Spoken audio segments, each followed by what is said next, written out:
95% hal yang kita lihat online atau yang kita lihat di sosial media itu fake, dan kita nggak bisa 100% untuk langsung mentah-mentah mengikuti itu. Hidupku kok nggak sekaya itu ya, nggak seseru orang-orang yang di sosial media ya. Misal, hi great soul, welcome back to my channel at Lily77.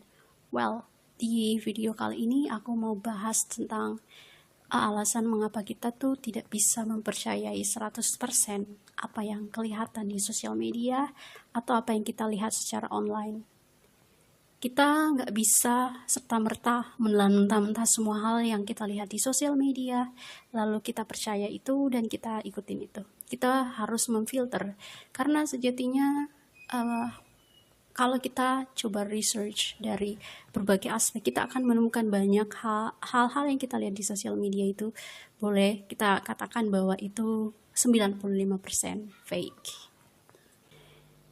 Kayak misalnya, kita suka lihat pasangan-pasangan di sosial media yang kayaknya mereka couple goals banget gitu, kayak romantis banget gitu kan. Terus kita misalnya masang standar kalau aku ingin punya pasangan kayak gitu, atau kita menuntut pasangan kita harus seperti dia yang kita lihat kayak couple romantis banget. Terus mereka suka pamer kemesraan di sosial media, kayaknya bestie banget. Terus mereka tuh kayak punya segalanya, si cowoknya ngasih effort segalanya gitu misalnya.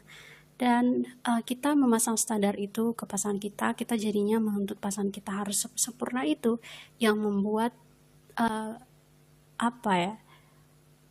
standar kita nggak realistik, dan itu membuat banyak sekali pasangan jadi cerai, jadi divorce, dan jadi break up karena standar-standar yang mereka lihat di sosial media dan serta-merta mengikuti itu.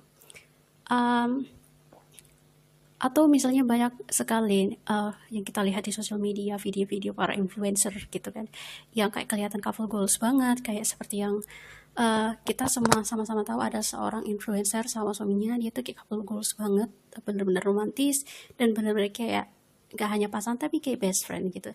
Tapi cerita yang akhirnya kita dengar adalah mereka akhirnya bercerai karena ternyata pasangannya, si suaminya, mantan suaminya itu abusive orangnya gitu kan. Terus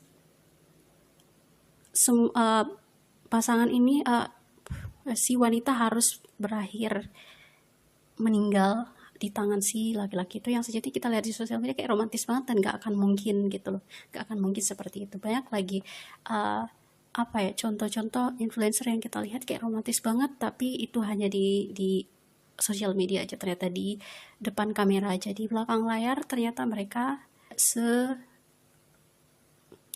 itu.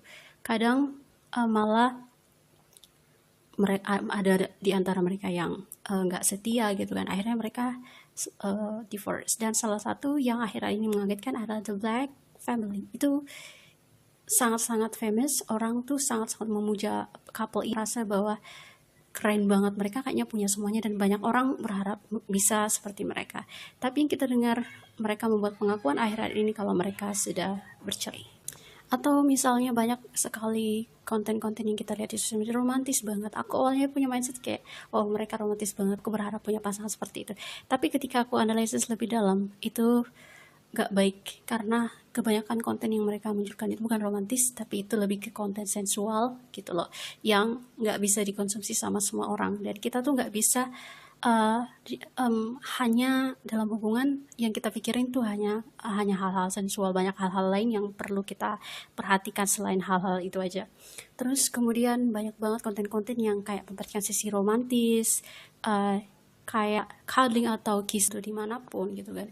Tapi kalau posisinya misalnya kamu dan pasangan kamu lagi driving, terus lagi mesra-mesraan di mobil misalnya, kayak cuddling atau kissing lagi driving, itu sama nggak bagus sama sekali. Itu selain akan membahayakan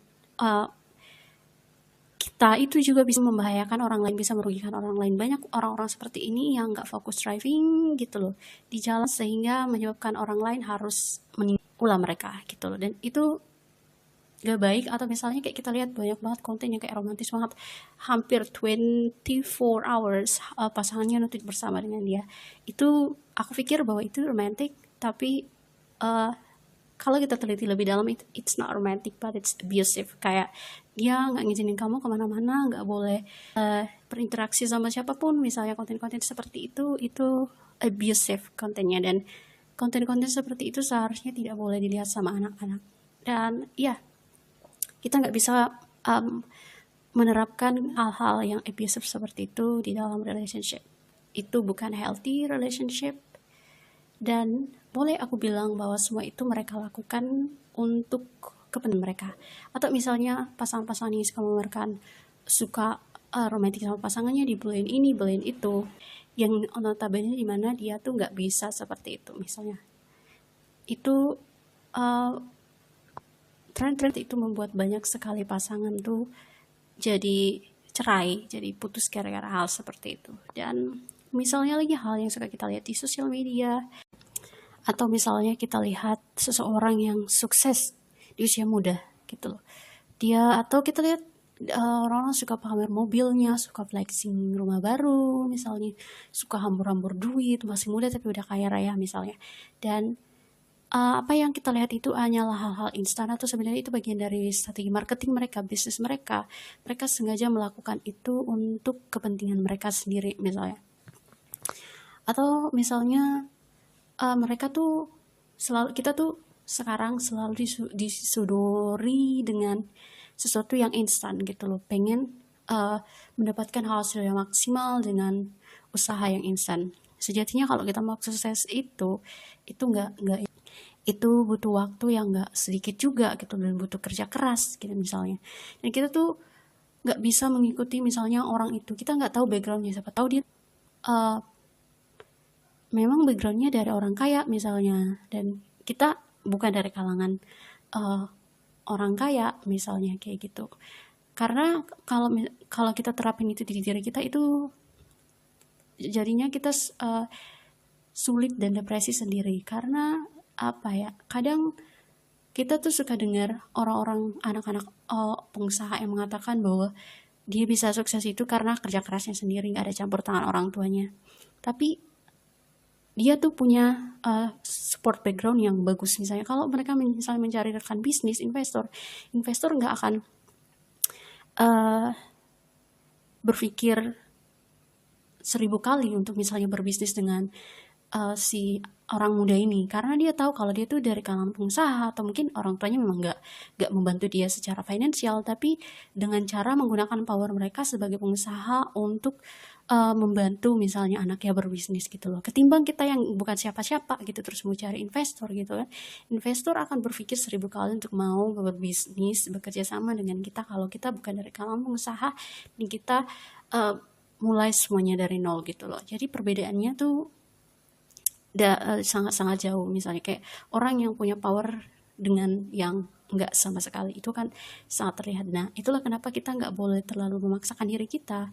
Ya mungkin dia tuh punya duit untuk misalnya belajar ilmu bisnis apa atau segala macam yang nggak kita tahu misalnya kan.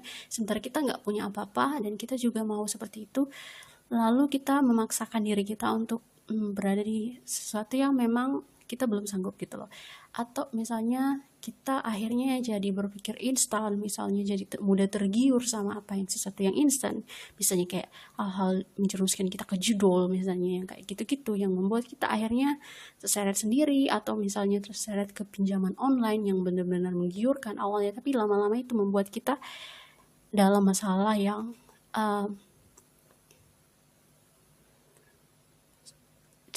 ibaratnya kayak kita coba untuk gali lubang tutup lubang, tapi ternyata lubang yang kita gali itu malah lubangnya lebih besar yang kita nggak bisa lagi untuk tutupin gitu, kayak gitu. Dan masih banyak hal lagi sebenarnya yang menjadi alasan mengapa kita nggak bisa 100% percaya dan mengikuti apa yang kita lihat di sosial media. Kayak misalnya kita lihat orang yang pakai skincare, banyak banget tuh. Kita suka lihat konten-konten kreator atau orang sosial media memperlihatkan skincare, memperlihatkan kulitnya yang bagus misalnya dengan pakai skincare ini atau skincare rutinnya yang banyak itu. Lalu kita berpikir, oh aku pasti akan seperti itu juga ketika memakai skincare yang dia pakai. Tapi belum tentu kita cocok misalnya dengan skincare yang dia pakai. Karena sejatinya setiap orang itu punya kebutuhan skincare, masalah kulit yang berbeda-beda. Bahkan ada orang yang karena mengikuti misalnya tren skincare, lalu yang terjadi adalah malah kulitnya semakin rusak gitu loh, karena memang nggak cocok. Belum tentu apa ya, influencer tuh kadang tuh itu cuman endorse doang. Siapa tahu, kita nggak tahu ya, siapa tahu mereka ini karena punya duit gitu loh, seorang influencer dia nggak hanya skincare tapi juga dia mungkin treatment yang kita nggak tahu gitu loh. Dia nggak akan memperlihatkan sisi-sisi treatmentnya itu, karena sebenarnya kadang-kala skincare itu bagian dari marketingnya dia, ada sesuatu yang dia lakukan untuk kepentingan dia sendiri gitu, tanpa dia berpikir bahwa apakah ini akan bermanfaat atau merugikan banyak orang, seperti itu. Dan banyak lagi contohnya kayak body goals. Kita tuh suka banget, siapa sih yang gak mau punya body goals? Kita suka disuguhkan sama orang yang punya body goals, misalnya cewek yang bodinya sangat bagus kayak misalnya, terus misalnya seperti laki-laki yang berotot, maco banget gitu loh. Terus kita mau coba ikut-ikutin itu. Padahal kita nggak tahu apa aja yang mereka lakukan sebenarnya. Kayak bukan cuman olahraga aja misalnya. Biasa aja mereka tuh menggunakan produk-produk pelangsing yang kita nggak tahu efek sampingnya ke tubuh kita apa gitu loh. Bisa aja dia tuh menggunakan produk pelangsing, atau misalnya dia diet yang kita nggak ketahui misalnya gitu loh. Ada hal yang banyak sebenarnya yang kita nggak ketahui gitu loh soal hidup orang lain. Kita nggak bisa percaya sama apa yang dia tampilkan di sosial media 100%.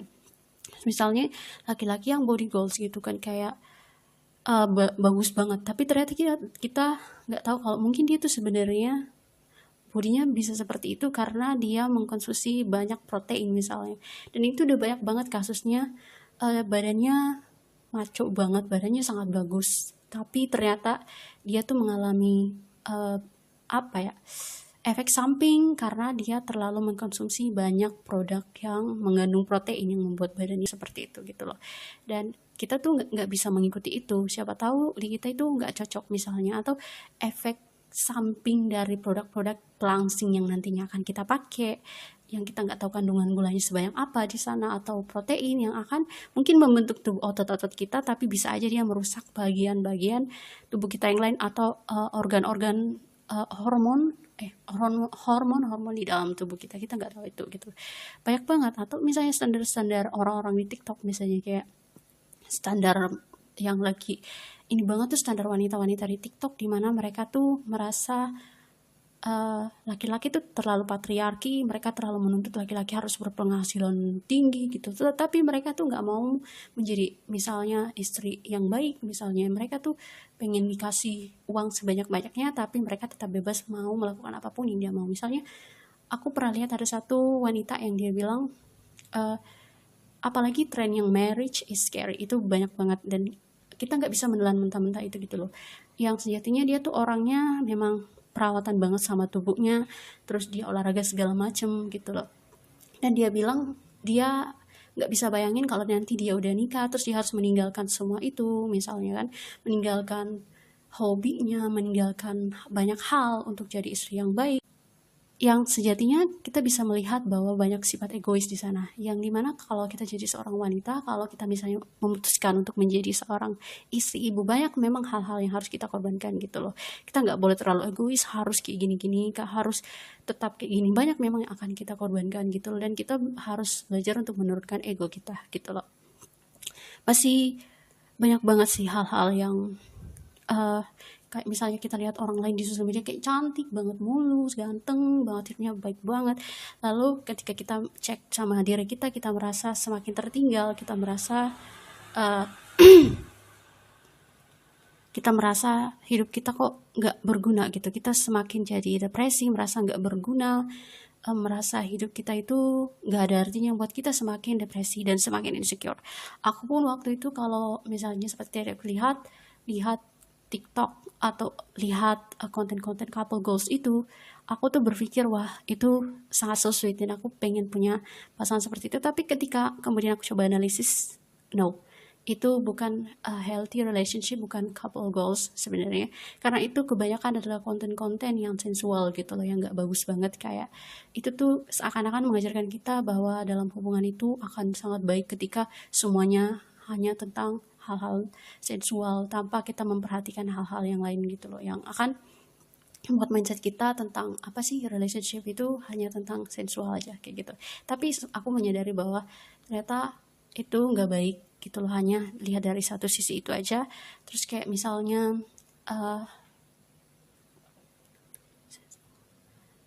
aku harus menuntut pasanganku harus gini tuh nggak bisa. Aku nggak boleh terlalu egois dan terlalu berekspektasi tinggi. Dan ini yang bisa aku bagi hari ini. Thank you so much for watching.